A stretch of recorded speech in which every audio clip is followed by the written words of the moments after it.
guys, welcome back to Ernie Teaches Tennis. Today I wanted to go over my favorite shot, and that is the two-handed backhand, right? So here are some cues and tips that I hope will really help you hit a better two-hander, and let's get into it. So the first thing I want you to do is to have a good understanding of your contact point with your offhand. So if you're a right-handed player, I suggest you start hitting forehands with your left hand just to get used to meeting the ball in front of you with the offhand. If you're left-handed, I want you to practice with your right hand. And this is something that's really reestablishing basic hand-eye coordination skills that you would have learned as a kid, right? We're not used to using our non-dominant eye to track into our non-dominant hand, or even if it is your dominant eye. A lot of times, if you have a hand that you do everything with, you really never use the other arm for anything. So it's going to be really hard for you to hit extremely high quality shots when you haven't first tackled the issue of let me get my offhand up to competence, right? So I would say just practicing. You can watch videos of Djokovic doing this. Hit one left-handed forehand, then hit one two-handed backhand, and just keep doing that until you really start grooving into rhythm, right?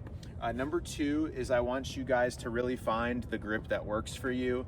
I'm pretty much continental with a slight turn down, but the two-handed backhand comes in all shapes and sizes, so make sure you can find a grip that really allows you to accelerate and follow through over the shoulder.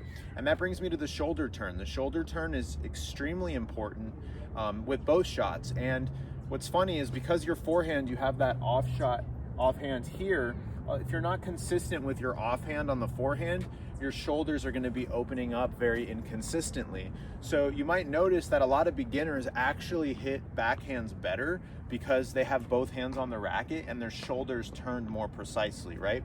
Now, with regards to the shoulder turn, remember our offhand is doing a lot of work here. So I want you to make sure you turn enough so that you have room to swing all the way through with your offhand.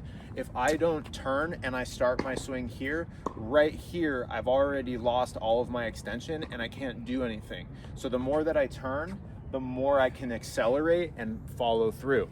If you're having a hard time following through on your backhands, that's a dead giveaway that you're not turning your shoulders enough. I call it Phantom of the Opera. Think of yourself as pulling the cape over your face, turn, bend, slight bend in the back elbow. That way you can straighten out and follow through. And the more you master bending and straightening the arm, the better you're going to be able to find unique angles with the backhand. I actually can find angles much better with my backhand than I can with my forehand, and a lot of people are in the same boat because eventually you start realizing you can do more stuff and carve around the ball in more unique ways when you're using both of your arms. Another thing I want you to do is to relax your arms. Just relax. I see a lot of beginners, they tense up, they hold the racket really close. What you want is you want to get that distance with relaxed arms, good shoulder turn, and you want to time the swing to the step of your front foot, assuming that you're hitting a close stance backhand. So I call it the cha-ching. The racket is up, right? I cha-ching, step, swing. So cha-ching, cha-ching. If you watch Zverev hit, you can really hear the noise he makes when he does this. He goes,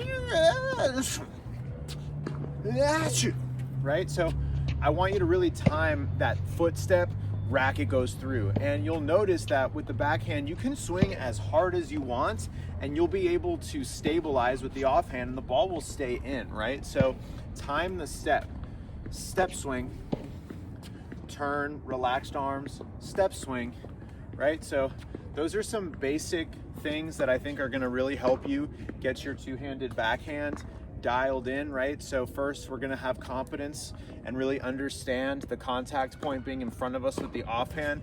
Number two is we're going to have our grip that works for us. We're going to turn the shoulders with relaxed arms, slight bend in the back elbow, step swing, and yeah, I think the backhand is a great shot. Whenever people say, oh, you know, as long as I'm not hitting backhands, I'm a good player, I think it's a wasted opportunity. I think if you can get consistent with backhands, it really makes your opponent's job a lot harder. And a good backhand causes a lot of indecisiveness and insecurity in your opponent, because if they know that they can't really attack one side and that you're basically a wall from all angles, more stuff creeps into their mind when they're making decisions out there on the court. So a lot of times a good backhand doesn't have to do anything other than get the ball back, and it will force your opponent into getting desperate and impatient. So those are some tips on the two-handed backhand. I hope you enjoyed. There's so much more that I'm going to get into on the backhands, but this is just a quick video. Last refresher, again, understand the contact point being in front of you.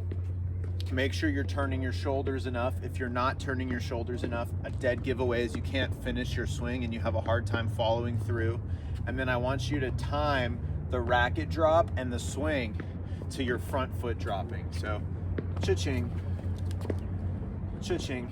And then bonus, in case you don't have time to set your feet, I want you to just get the racket from this side of your body and to close the strings on that side of your body, right? So as long as you get from here to there, closing the strings, let's say you can't set your feet, that will be something that will be good enough to get the ball back, right? So anyway, man, I really would love to talk so much more about backhands, but you'll have to tune in and subscribe for more content on that. Thanks so much for your time.